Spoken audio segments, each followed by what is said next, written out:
E hoje nós vamos estudar aqui, vamos terminar o capítulo 6º do Evangelho segundo o Espiritismo, que fala do Cristo Consolador.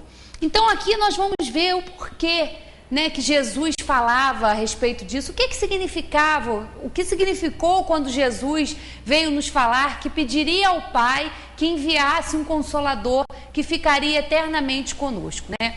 E nós vamos, antes da gente entrar aqui, nós vamos aqui numa questão, estudar uma questão no Livro dos Espíritos, a questão 115, que fala da progressão dos espíritos.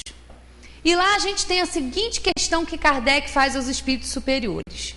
Uns espíritos foram criados bons e outros maus? E a resposta dos espíritos: Deus criou todos os espíritos simples e ignorantes, ou seja, sem conhecimento. Deu a cada um deles uma missão com o fim de os esclarecer e progressivamente conduzir à perfeição, pelo conhecimento da verdade e para os aproximar dele. A felicidade eterna e sem perturbações, eles a encontrarão nessa perfeição. Os espíritos adquirem o conhecimento passando pelas provas que Deus lhes impõe. Uns aceitam essas provas com submissão e chegam mais prontamente ao seu destino. Outros não conseguem sofrê-las sem lamentação e assim permanecem por sua culpa distanciados da perfeição e da felicidade prometida. Então, nessa questão aqui, a gente já observa um grande ensinamento que os espíritos vieram nos dar. Que todos nós, todos, sem exceção, somos criados simples e ignorantes e vamos nos aprimorando através das encarnações que nos vão sendo dadas, missões que vão sendo, né, dadas, as oportunidades, e é através dessas encarnações que o espírito evolui. E a gente viu aqui que não há exceções para essa lei. Todos nós. E Jesus, que foi um espírito, né, mais puro que já esteve entre nós, que aqui encarnou, que teve, né, esteve aqui na Terra há mais de 2000 anos, também passou por esse processo. Né? As leis de Deus são gerais, são para todos, não há exceções na lei de Deus, Deus não privilegia uns em relação ao outro, não. Então Jesus foi o espírito mais puro que esteve aqui. Mas ele foi um espírito puro quando veio aqui, mas ele fez o seu aperfeiçoamento em outras moradas da casa do Pai. Quando aqui chegou, já era um espírito livre das imperfeições, livre da influência da matéria. Mas não porque Deus criou ele assim, não, ele também passou por esse processo, como todos nós vamos passar. Então ele sabe a propriedade de Jesus quando ele veio nos ensinar. Quando ele não veio só, ele não se limitou só a falar. Ele deu o exemplo de como nós devemos agir para com o próximo, para conosco mesmo e para com Deus. Ele foi o exemplo. E por quê? E por que ele tinha autoridade moral para nos ensinar tudo que ele nos ensinou?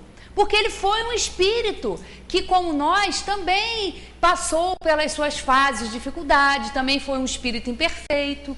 E não há nada, não é uma heresia a gente falar isso, porque muitas pessoas no primeiro momento podem ouvir, mas isso é um absurdo. Não, não é.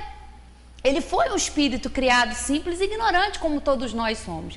E evoluiu, também se aperfeiçoou, também fez a sua reforma íntima e veio aqui para nos dar o exemplo. Por isso que ele podia vir e falar. E exatamente por isso que a gente tem essa passagem do Consolador prometido. É claro que Jesus era um espírito evoluído, muito à frente do seu tempo, mas nós não podemos esquecer o contexto em que Jesus veio, na região que ele veio, numa época em que a humanidade ainda tinha muita dificuldade. Se hoje nós temos dificuldade em aceitar a vida futura, em aceitar a realidade espiritual, vamos imaginar há 2010 anos atrás como isso era muito mais difícil. Então o seu ensino foi através de parábolas. E ele sabia que nós, espíritos, iríamos evoluir, iríamos nos aperfeiçoar durante esse período. E exatamente no momento em que nós estivéssemos prontos, nós receberíamos a mensagem do Consolador prometido. Ele sabia que a gente ia passar por tudo isso, ele sabia, como espírito superior que era, um espírito evoluído, ele sabia que o homem, que nós iríamos modificar as suas leis, iríamos modificar os seus ensinamentos, iríamos, moldar os seus ensinamentos à nossa vontade, às nossas vaidades humanas. Ele sabia que isso iria acontecer. Então, na época predita, veio a doutrina espírita. Veio através do ensino dos espíritos superiores toda essa realidade que nós já estamos preparados para compreender. A gente tem ainda muita dificuldade, claro, em compreender e praticar mais ainda. Nós temos ainda essa dificuldade, mas isso não é um estado definitivo. Nós somos espíritos a caminho da perfeição. Então as oportunidades elas vão surgir na nossa vida, as dificuldades elas vão surgir. A encarnação mesmo que nós estamos aqui nesse momento, ela é muito importante para nós, principalmente quando a gente tem esse conhecimento, tem em mãos todos esses recursos que a doutrina espírita tem para nos oferecer. A gente compreende mais a fundo o que é aquela vida futura que Jesus falava, a gente entende que não há morte, que a morte é apenas uma passagem, que a vida continua, que o espírito continua no seu progresso após a morte. Ora nós estamos aqui aprendendo, ora estamos no plano espiritual, continuando o nosso aprendizado, vindo à Terra, e isso vai ser necessário, esse intercâmbio, essas indas e vindas nossas, até quando for necessário, até quando nós espíritos necessitarmos da encarnação. Quando a gente estiver já evoluído, a encarnação não vai ser mais necessária. Então a gente vê que o objetivo do presente, do momento atual na nossa vida é muito importante, porque nós temos essas oportunidades com aquelas pessoas que convivem conosco, que estão na nossa casa, que estão no nosso ambiente de trabalho. Não só as pessoas que a gente convive facilmente, mas principalmente as pessoas que a gente tem dificuldade de se relacionar. Então a gente tem as oportunidades adequadas e com o Espiritismo, com o Consolador Prometido, a gente tem esses esclarecimentos, porque o Evangelho segundo o Espiritismo traz as máximas de Jesus. Não muda em nada a moral cristã, não altera a moral evangélica, não, continua a mesma, só que de uma maneira apropriada ao nosso aprimoramento, ao nosso amadurecimento espiritual. Então vem trazer tudo isso. Então é claro que Jesus, sendo esse Espírito, ele sabia que o momento ia chegar. Tanto que a gente tem aqui, Consolador Prometido. Se me amais, guardai os meus mandamentos, e eu rogarei a meu Pai, e ele vos enviará outro Consolador, a fim de que fique eternamente convosco. O Espírito de verdade, que o mundo não pode receber, porque não o vê e absolutamente o não conhece. Mas quanto a vós, conhecê-los-ei, porque ficará convosco e estará entre vós. Porém, o Consolador, que é o Santo Espírito, que meu Pai enviará em meu nome, vos ensinará todas as coisas e vos fará recordar tudo o que vos tenho dito.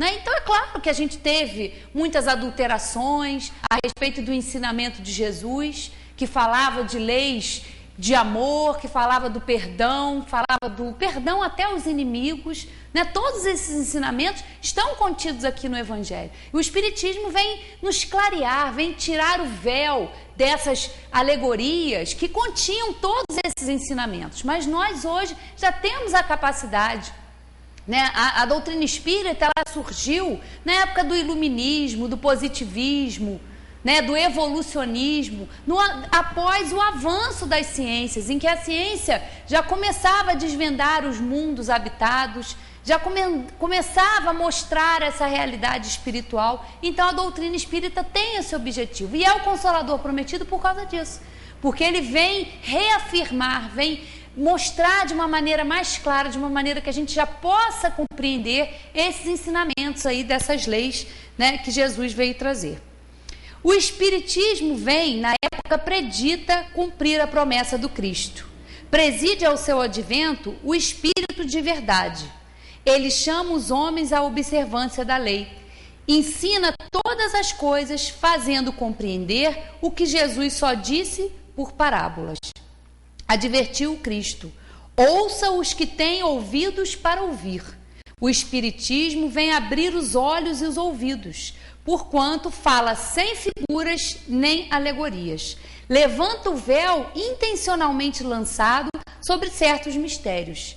Vem finalmente trazer a consolação suprema aos deserdados da terra e a todos os que sofrem, atribuindo causa justa e fim útil a todas as dores. E nós terminamos agora o estudo do 5º capítulo do Evangelho, que foi bem-aventurados os aflitos.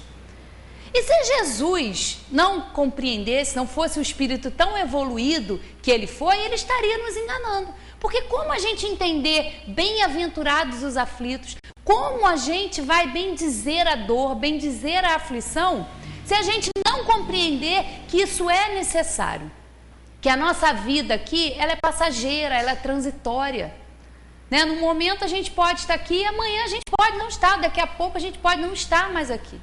Então essa vida que Jesus fala, esse futuro, é a vida espiritual, que é a única vida real, é a vida verdadeira, não a vida do corpo. Nós estamos aqui, né? Nós somos agora individualidade, somos espíritos que temos inteligência, temos livre-arbítrio e estamos aqui assumindo uma personalidade. Mas eu estou aqui como a Valéria, a Ângela, o Zé Manel, mas nós não somos, eu não sou a Valéria, ele não é o Zé Manel, não é a Ângela, né? É a personalidade que nós estamos assumindo nesse momento, nessa encarnação, é essa. Mas, na verdade, nós somos individualidades, somos espíritos eternos, imortais, indestrutíveis. E nós continuamos o nosso progresso, continuamos aqui, vamos continuar, não há fim. Nós somos seres imortais, infinitos, né? Que somos ajudados, estamos aqui nas nossas dificuldades. Então, faz diferença a gente entender. Não que com isso a gente vai ser poupado de nenhuma dor, de nenhuma aflição, não. Mas nós vamos entender, nós vamos compreender por que nós estamos sofrendo. Se não é uma causa atual, é uma causa anterior, que a reencarnação vem falar de forma clara, vem mostrar como se dão esses processos. Então a gente sabe por que a gente está sofrendo, a gente sabe da justiça de Deus. E a doutrina espírita nos apresenta um Deus que é a inteligência suprema, causa primária de todas as coisas. Um Deus infinitamente sábio, infinitamente justo, infinitamente misericordioso. Nós é que não temos ainda, pela nossa inferioridade, a capacidade de ver o todo. A gente vê em pedaços, né? A gente vê a vida da gente, às vezes a gente passa por uma grande dificuldade, está passando por um grande problema. E mais tarde a gente vai entender por que a gente passou por aquilo ali. E a nossa visão, ela é muito limitada pela matéria, né? Um grande problema, uma grande dor que a gente passa, depois é que a gente vai compreender tudo aquilo ali. E principalmente quando a gente vai para o plano espiritual, porque lá as nossas existências anteriores, a existência que a gente acabou de deixar, ela se desenrola para nós. E aí a gente vai entender o porquê daquilo. Mas no momento agora em que a gente está aí com o esquecimento, que a gente não lembra, a gente tem que ter essa certeza dentro dos nossos corações e dos nossos pensamentos.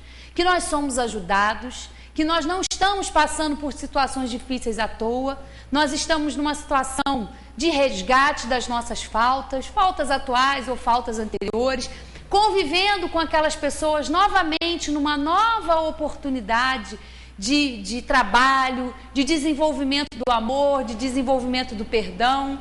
A verdadeira caridade é essa, é a indulgência. Nós falávamos aqui em outra oportunidade, qual é a definição da caridade? E os espíritos responderam, como a entendia Jesus, é a indulgência para com todos, a benevolência, o esforço em perdoar, né? Tudo isso é a caridade. E essa caridade, a caridade verdadeira, é mais difícil da gente praticar, porque a gente tem que passar por cima do nosso amor próprio, das nossas inferioridades, de achar que a gente está certo, de achar que a gente tem razão. Então coloca um pouquinho de água para mim, Angela, fazer um favor. Essa é a verdadeira caridade, é esse esforço que a gente tem que fazer. E entendendo tudo isso, é claro que facilita, né? Não vai nos poupar de nada, mas vai nos fortalecer, vai encorajar vai encorajar o nosso ânimo em entender as coisas, em passar pelas coisas com mais força, com mais resignação, né? Nos ajuda nessa tarefa que nós sabemos que não é fácil.